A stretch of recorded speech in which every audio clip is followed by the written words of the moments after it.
Good morning, everyone. Welcome to Sports Shorts Daily. Ron Grant alongside Tommy Krysan. Sports Shorts Daily today on this rainy Hump Day edition, brought to you by LeBear's Casino. Of course, Tommy over at Tremonti's Meat and Seafood, where they're always busy and got great lunch specials. And of course, with the holidays right around the corner, Mother's Day, late Memorial Day, the summertime, graduation parties.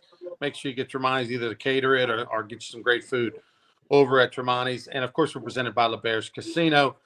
All right, TK, LSU baseball, they canceled their Tuesday night game due to weather. They canceled it earlier in the day, before noon even.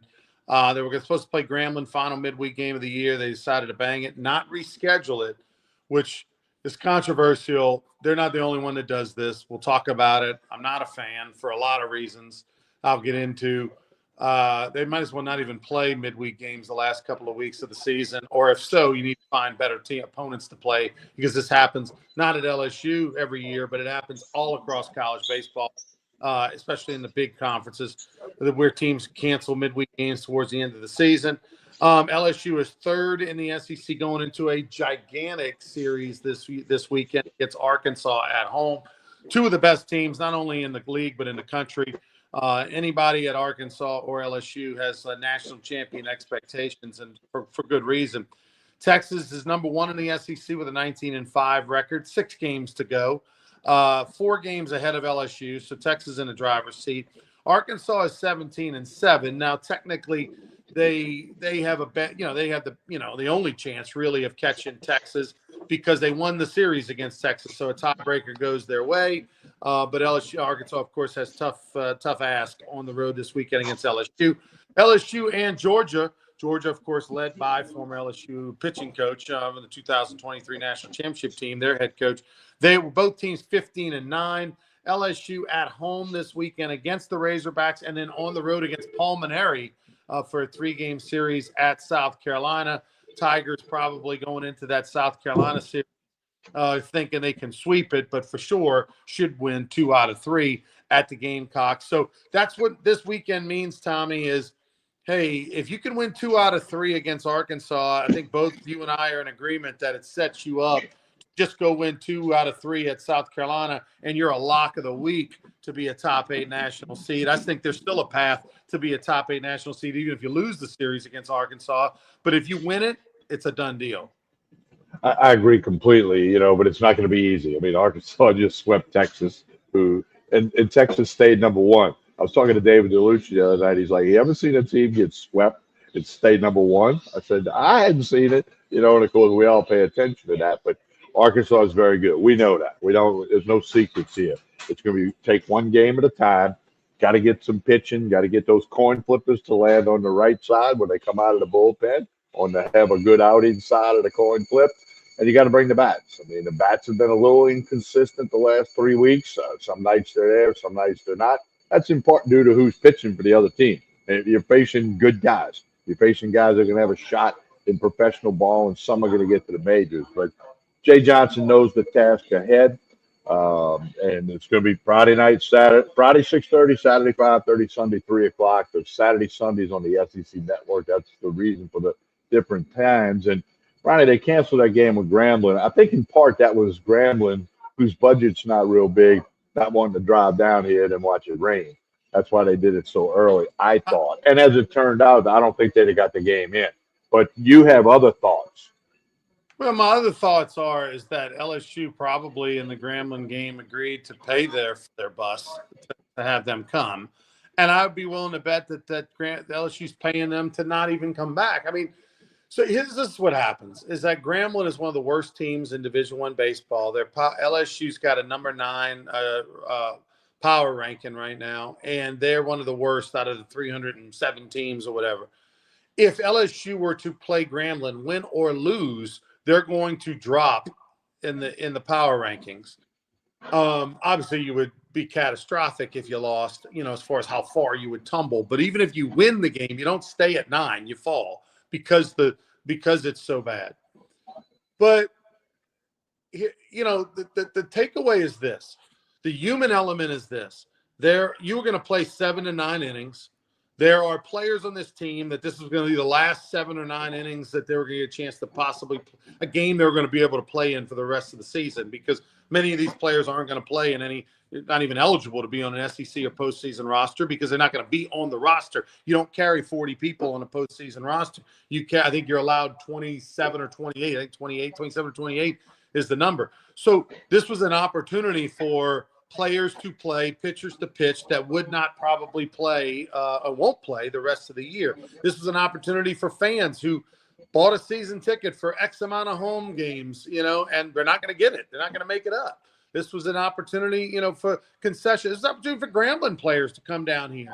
There were folks that were coming to the game. I know 12 people that were coming, 12 or 14 people that were coming from Alexandria to come to the game on Tuesday in town for business. And not going to be able to go.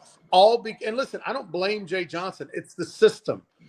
Jay Johnson's got to do what Jay Johnson thinks is best for his team, and it's best for his team is to make sure they're a top 8 national seed. He wants their strength of schedule, RPI, everything like that to be as high as humanly possible.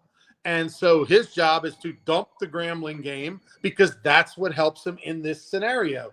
But it happens all the time around the country, and it's just the system is broke. So therefore, you know what? Don't play SWAC teams in May and late April. Schedule them in February and March. Schedule Southland, Sunbelt teams, in the latter part of the year. Or, don't double up so that the last 2-3 weeks of the season, you don't have any midweek games, because this happens too frequently. It's terrible for the fans. I feel for the players. There were guys that were pitchers and players that were excited about the Grambling game because they knew this is it. It's their last opportunity. Parents that are coming, last opportunity to play because you're not going to be on the postseason roster. And they got that opportunity taken away from them.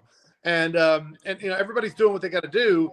And obviously Jay Johnson carries the big stick because you mean it's couldn't have played today, couldn't have played next Tuesday. Of course you could have. So it's a, or Monday or whatever. You just didn't want to. And I don't blame Jay Johnson. It's a terrible system. And I feel bad. And, oh, by the way, as a broadcaster, Tommy, I don't get back. Maybe that's a little something to do with it. I don't know. None of all the guys in the crew got banged and we didn't get a payday. But really, the bigger picture is I feel for the kids because I remember what it was like. My last regular season game, midweek game, when I was coming off of an injury, rehab, and it got canceled up at Centenary. We got rained out, and that was it. That was my last opportunity for a rehab start. And so I know how these guys are feeling. Well, and I want to restate something you said. This is not unique to LSU. I think Texas A&M did it last year, on their way to Omaha, and other schools around the country have done this. So it's just not like an LSU Grambling thing, okay? Ole Miss did it. I mean, it happens. But I think your point is well taken.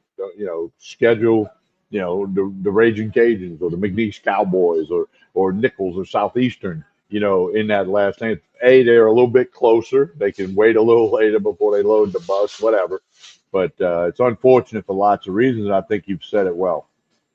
The other thing, too, is that the Ole Miss, the year they won the national championship, 2022, I want to say they did it that year, and that made a difference potentially of them getting into the tournament. They were the last pick into the tournament. And, and they dumped a bad opponent like that. That was an RPI killer. I just, obviously I stated why I hate it, and it is what it is. But, the SEC is loaded with good left-handed pitchers, and we're going to see Kate Anderson with and the starter for Arkansas, their ace, both lefties go at it on Friday. I can't wait, Tom. This is going to be a great, great series. By the way, before the season, I bought a futures bet on 3 teams to win the College World Series. I bought futures bets before the season, 3 teams to win the College World Series. Those 3 teams, Texas, Arkansas, and LSU. So I'm feeling pretty good about my chances of cashing one of those tickets. I think you got a strong chance to cash, but we don't know for sure, but certainly those are trending in the right way for you. We got NBA playoffs going on. Obviously we'll talk more about it as we get close to the finals. There is a story developing, though. Indiana up 2-0 on the number 1 seed Cleveland Cavaliers. Indiana's won 2 games on the road. That's shocking. So we'll see if the number 1 seed Cavs can get back in the series, but they got to do it at Indiana. So that's a story to watch. Baton Rouge Rougarou, by the way, right around the corner. We had that golf tournament. It was a week ago yesterday at the Island Golf Course in Plaquemine. Folks are buzzing about that tournament. It was an awesome day, beautiful day. Glad we played it last Tuesday, not this Tuesday. But tickets are on sale right now, brrougarou.com. And Tommy, it's the best value you could possibly get. It's $100. Gets that pass, whether it's on your phone or a physical pass, your opportunity to choose a checkout. It's two people in every single game. And of course, obviously you can screenshot it or send the tickets to other people. So it's an awesome, awesome deal. 24 home games for only $100 gets two people into all the games. So get your tickets at brrougarou.com. First game, June 3rd. There's an interesting story developing in the world of NFL. A fan is doing what, Tommy? And this isn't Joel Davis, I know that, but what is a fan doing? There's a fan that's suing the NFL for $100 million because of the emotional distress that he incurred when Shedeur Sanders slid down to the fifth round in the draft, because he's saying the NFL led him to believe he'd be a first round pick, and then he slides all the way down to five. So the emotional distress, this fan has filed a $100 million suit seeking punitive damages from the National Football League. I'd like to be in the room when the judge says, "Get out of here" with that suit.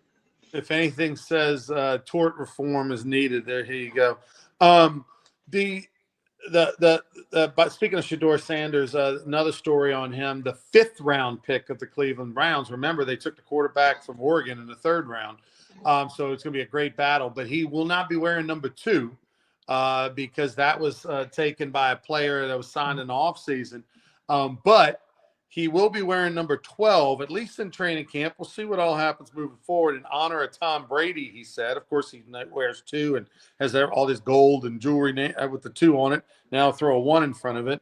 But he's paying homage to Tom Brady, a guy that he knows well. He's worked out with a lot. Tom helped train him. And so I thought that was interesting. But I can't wait for I don't know if Hard Knocks is going to be at Cleveland. I hope they are. I mean, that would be amazing to have Hard Knocks on HBO. Because you got these 2 young rookie quarterbacks battling. You got Joe Flacco on the roster, another QB. Like, it would be an interesting Hard Knocks to watch the goings on behind the scenes of that dumpster fire that is the Cleveland Browns.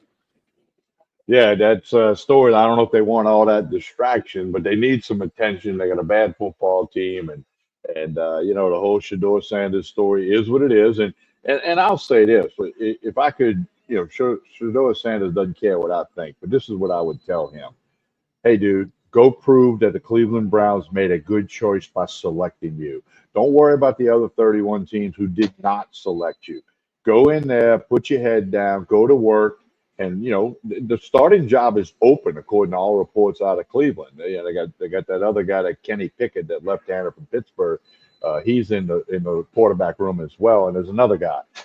So nobody is like guaranteed the job. Like some NFL teams already know who the quarterback's going to be, and go in there and go to work. And if you're really that good, the Browns will put you out on the field if they think you can help them win. So that's what he needs to do. He just needs to stop all the peripheral stuff and go to work. That's my opinion. Yeah, Pickett, Flacco, and the 2 rookies are the quarterbacks they have right now on their roster. Be curious to see if they cut, if they trade. I mean, imagine the scenario where in training camp they all look good, or they all do well. Then you're going to have to you have trade bait, because somebody's always looking for a backup quarterback, a proven backup quarterback. That's what Flacco and Pickett are. They can definitely be proven commodities. So maybe the Browns can get some trade bait there.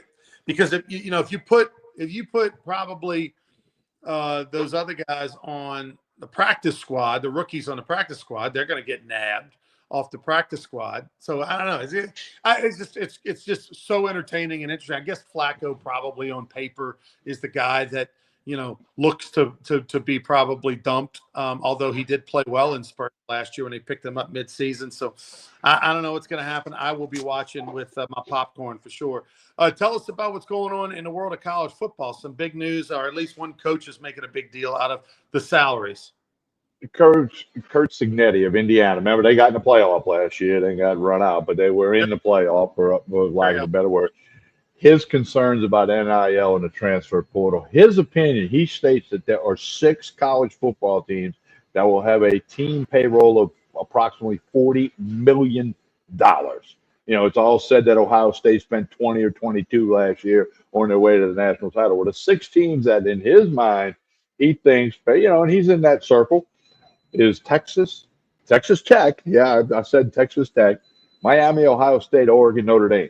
Kurt Signetti, Indiana coach, says those teams are going to spend $40 million on their football payroll in the upcoming fall. And again, there's no rules, there's no guidelines, there's no parameters. It's a mess, to say the least. And, you're going to have to spend the money to have a chance to win. If you don't spend the money, you're going to be on the bottom like LSU and South Carolina in SEC basketball. Phil Knight, the founder of Nike, Oregon backer, said, hey, spend whatever it takes. I want to see Oregon win a national championship in football before I die, getting up in age. He said, spend whatever, unlimited checkbook. And yet still Oregon, is not the consensus. You would think if you have an unlimited checkbook, doesn't matter what the zeros, you would just have all the players. It goes back to what Nick Saban said. It's 2 parts. 1, you got to pay the guys, but 2, most importantly, you got to pay the right guys. You got to get the dudes. You got to pay. You can go pay Ronnie Rance and Tommy Price, and you're not going to win. But if you pay the right guys, you're going to win, or your chances to win go up significantly against those who don't pay the right guys. It just surprised you would think if you have an unlimited budget, Tommy, you go, who's the number 1 tight end, the number 2 tight end? We'll take them. Who's the number 1 left tackle, the number 1 right tackle? We'll take them. I mean, you would think just do that. But also goes to show you who wants to live in Oregon, who wants to live on the West Coast, the big powerhouse. Who wants to live in Lubbock, Texas? The Tex, but closer to home for your fan. It's all these other things, these traditional schools, these directional schools, the powerhouse programs, the Ohio States, the Notre Dames, the Texas, they still hold that cachet that the young buck, and I say young buck, although they've been relevant for about 20 years now, is Oregon. And I'm just surprised that they just don't have whatever they want. We'll be back for more Sports Shorts daily this Friday morning. Tommy Christ and myself. And don't forget Sports Shorts Radio every Saturday morning from 10 to noon. Shortened version today. TK with a tight schedule. Tell us about Tremonti's as we get out of here, Tommy. Well, rain or shine, the Wednesday lunch specials, the hamburger. You can get those burgers at Rougarou games. $6.99 burger and fries, rain or shine. You can dine in or you can get it to go. Come check out Tremonti's. I ate some boiled crawfish here yesterday. They were tremendous. A couple more weeks of that, and then they're going to have boiled crabs here. Tremonti's Meat and Seafood, Jefferson Highway in Baton Rouge. Connect on Facebook, connect on Instagram, and you'll be glad you did. Don't forget, like and share this show, whether you're watching on YouTube, Facebook, or X. Like and share this show. That helps Ronnie. That helps me. It helps the Rougarou, Tremonti's, Court Street Cafe, La Bears Casino and Hotel Baton Rouge, the ESPN Bet Sportsbook, where we'll be this Saturday for radio, 10 a.m. to 12 noon. Check it all out. And as we roll out of here, don't forget, brrougarou.com. Get your season tickets. Get your merchandise. brrougarou.com. A lot of great merchandise. A lot of different choices on hats and shirts and other things. And season tickets. June 3rd, the Rougarou open the season at Pete Goolsbee Field in Baton Rouge. I'm Tommy Christ, and we hope you have